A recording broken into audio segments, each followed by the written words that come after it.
sin los condicionamientos mediáticos, por ejemplo, claro, y sin las restricciones económicas, ¿sí? Porque muchas veces no podemos cumplir los requerimientos que el profesor explicaba, porque sencillamente no tenemos con qué. Entonces, hasta el acto de comer, de consumir, de producir, tiene una connotación cultural, también política. ¿Por qué? Porque son hechos históricos, no son hechos aislados, responden a procesos de seres sociales, reales y actuantes, que siempre estamos en procura de resolver nuestras necesidades materiales y espirituales. En este ratico me voy a referir a la presencia de las culturas afro, ¿no? Lo que conocemos como culturas afro, y que vamos a denominar negroafricanas, porque fue el África negra la que llegó en la época de la conquista y la colonia al territorio americano. África tiene una parte, o tiene zonas, el continente africano no es todo negro, de gente de piel oscura. Me voy a referir a los pueblos negroafricanos subsaharianos que llegaron en la conquista y la colonia al territorio americano.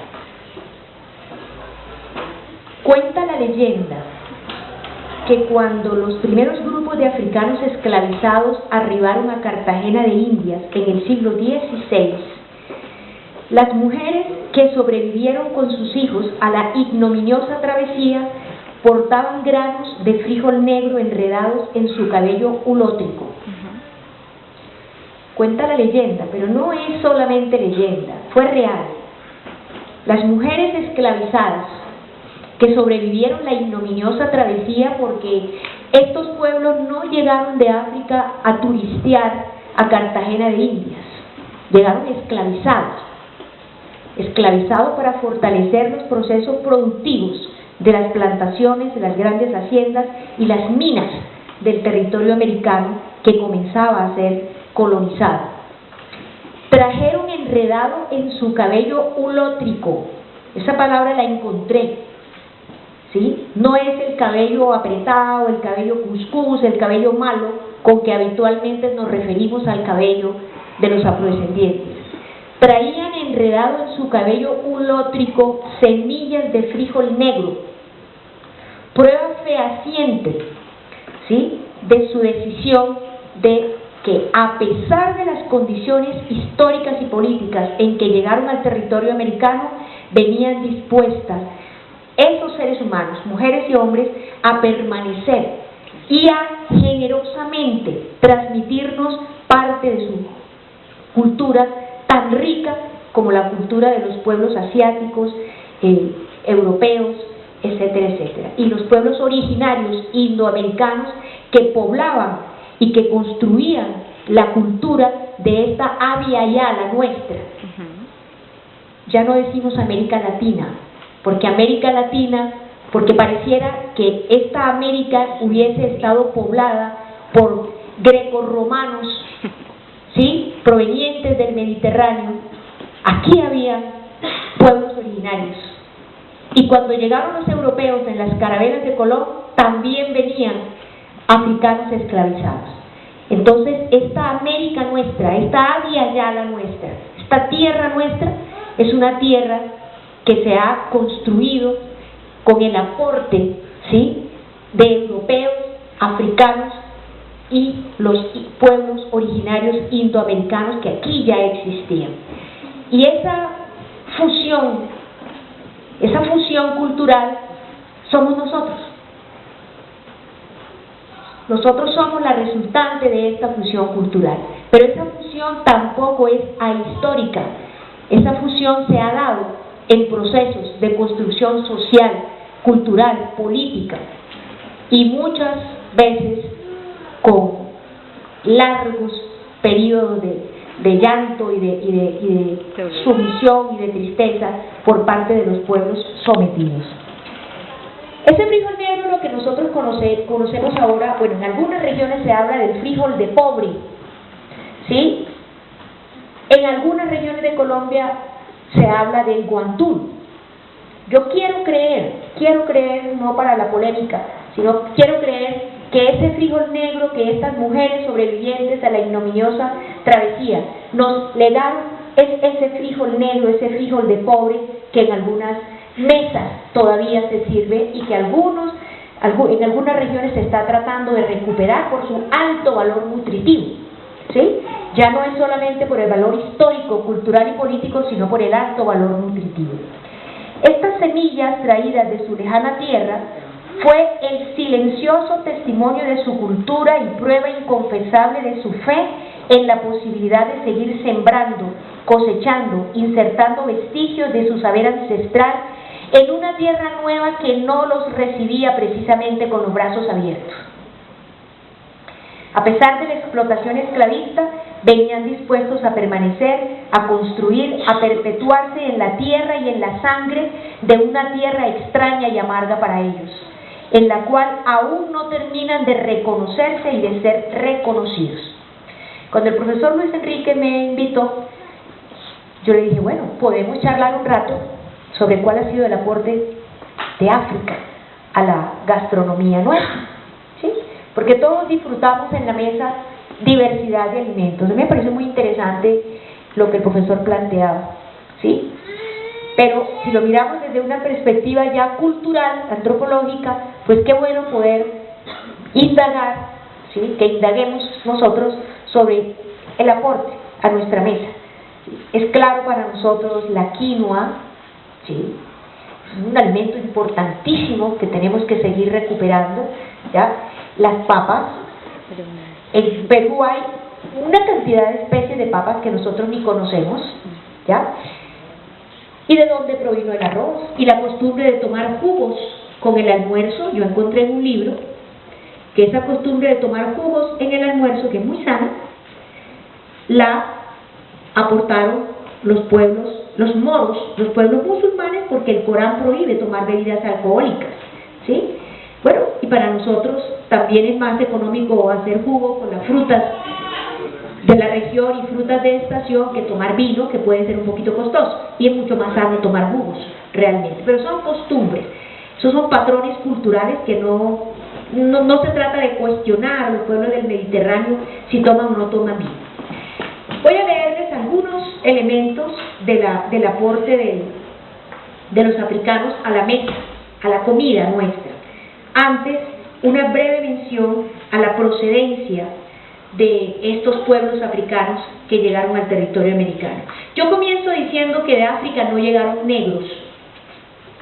De África no llegaron negros. De África llegaron africanos esclavizados. El nombre o la nominación de negros se lo dio la colonia. El color de piel oscuro, el más alto tono de melanina que trajeron de las tórridas tierras subsaharianas, esa nominación de negro no hacía alusión exclusivamente a el color de la piel. Negro era sinónimo de lo malo, lo salvaje, los seres que no tenían alma, que debían ser cristianizados para poder salvarles el alma, y con ese argumento justificaban la explotación económica, porque de África no los trajeron al territorio americano para salvarles el alma, los trajeron para que fueran la mano de obra en las plantaciones, en las minas auríferas, etcétera, y en las grandes haciendas. Entonces se trastoca una realidad histórica con una nominación específica, negro. Pero de África no llegaron negros, llegaron africanos esclavizados. Ellos no llegaron a Cartagena a pasar las vacaciones, llegaron esclavizados, y eso tiene una importancia muy grande. Por eso me pareció muy significativo encontrar que a pesar de las condiciones de la explotación esclavista, traían generosamente semillas de frijol negro, traían su cultura. Que trajeran semillas de frijol negro enredada en el cabello es una metáfora. Los seres humanos, los seres sociales, portamos nuestra cultura y la vamos sembrando, generosamente la vamos integrando. Seguramente estos africanos esclavizados no pensaron que su estadía en el territorio americano iba a ser tan de largo tiempo, ¿sí? Seguramente ellos ni siquiera sabían para dónde iban, ni mucho menos a qué. Pero la resultante es los grandes aportes de estas culturas en plural. Yo insisto en que no llegaron negros, sino culturas de africanos esclavizados. La generalización de que llegaron negros fueron refutados en estudios por muchos trabajos, entre otros los de Adriana Maya Restrepo, quien realiza una caracterización sobre la diversidad de pueblos y culturas africanas que arribaron a Cartagena y poblaron el territorio nacional. Recordemos que el esclavizado africano provino en primera instancia de las costas de Angola y Guinea.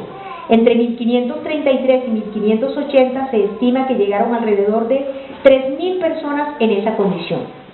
Iolofos, berbecíes, mandingas, fulos, fulupos, banunes, bootes, casangas, banunes, puros, branes, balandas, diáparas, biojos, nalus, sapes, cocolíes, osoes, entre otros.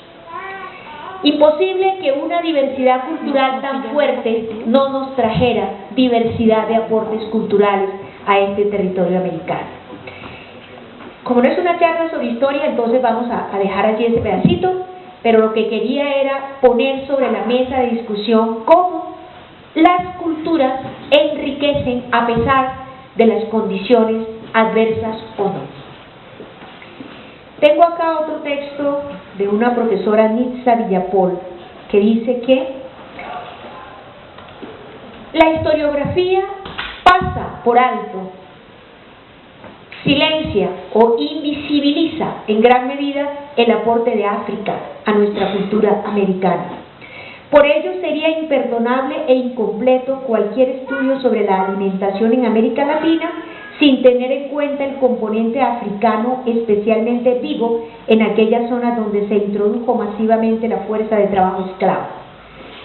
Nosotros estamos asentados en un territorio que tiene una fuerte historia colonial, el Gran Cauca. Aquí la presencia de los africanos esclavizados es fundamental para poder hablar de la historia de nuestra región caucana. Entonces, si fue tan fuerte el trabajo de la minería, de las grandes haciendas, si estas calles blancas, bueno, ya no son tan blancas ni son tan bonitas porque parecemos una ciudad bombardeada, con estos arreglos, entre comillas, de las calles, parece una ciudad bombardeada y se ha roto, definitivamente se rompió el encanto de la ciudad histórica, de la ciudad blanca, pues esa ciudad blanca, esa ciudad histórica fue amasada desde sus cimientos con el trabajo de los africanos esclavizados.